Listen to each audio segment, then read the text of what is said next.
I swear, if every girl I ever slept with had that kind of reaction, I'm like, well, it'd be the first time it ever happened, really. My goodness. Glad to be here. Wasn't here last week. I know you guys missed me. Oh, that's right. I have nothing prepared tonight, so we're just going to go off the cuff. We're just going to shoot from the hip. That's the best way to do it, right? Anyone here read Variety? Variety magazine? Anyone read that? No? So I happened to stumble upon something on X, formerly known as Twitter, who I broke up with. But hence why it's called X. Get it? Come on, man. But I ended up stumbling across this article that said that there's this singer who's 21 who says that guys don't get body shamed. I think her name is like Billie England or Billie Olololf or Billie Idol Wish She Was. I don't know, something like that. It's something crazy. But that sort of made me think like, we get body shamed all the time, man. Like, for instance, I went to the doctor the other day, cardiologist, because I clearly am in really good shape, right? And so I walk in, the doctor is looking down, holding the manila envelope. And he's like, Mr. Anderson. That's Mr. Stevens. Oh, I can't believe my name. Mr. Stevens.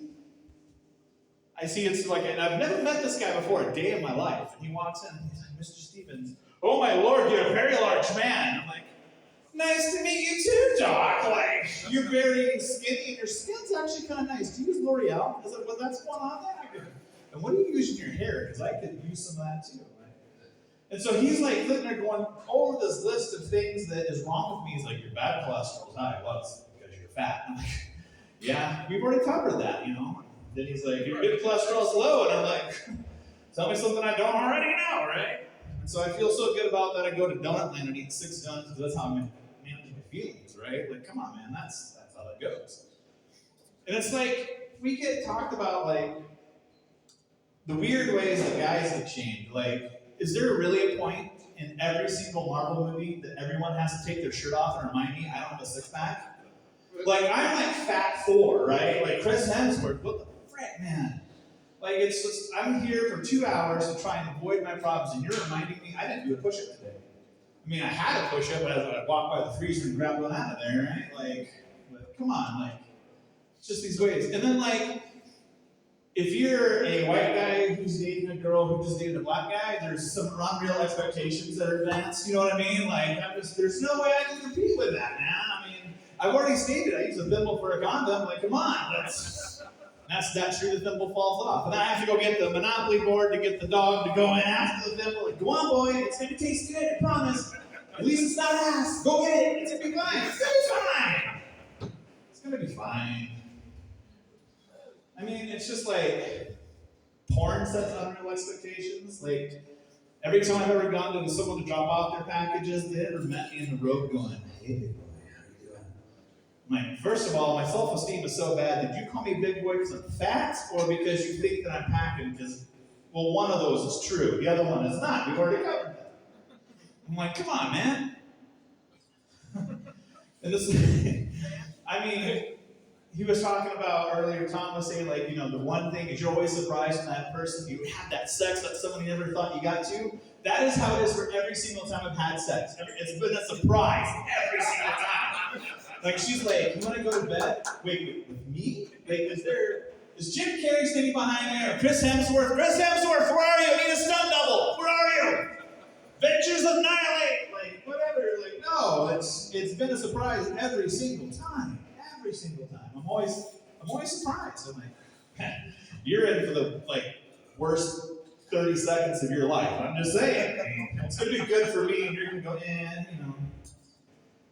Remember this one time I went to a concert. It was at like a sand beach volleyball pit, which was really cool because it reminded me of like California when I was hanging out there and being rejected by women. And I just happened to see this one woman sitting on this park bench, and I walked over to her and said, hey, can I sit with you? And she was like, yeah, no one else is, that's fine. Cool. So I knocked my way in. And we just start talking. I have zero flirting ability. Zero. My idea of flirting is humble, hi, I think. Or I end up buying her and her date a drink at the bar and going, I don't know what the hell is that. So I'm sitting there with this lady, and we're having this like 20-minute conversation, and finally she just looks over at me and she goes, I wasn't supposed to like you. And I'm like, I think you're hot, so that's great. I'm glad you like me. And she's like, no, like, I just wasn't supposed to like you because, how do I say this? Whatever you lack in looks, you make up for in personality. What the hell does that mean? So, whoa, hang on. So what you're telling me is that I have to be so over the top funny, so over the top charismatic, that's what's gonna like get you interested in me because I'm like, did you like have a club foot or something? Like, what is so hideous about me? And I know that I'm hideous. I know I'm ugly because I've been on Tinder for 7 years and I've never matched once.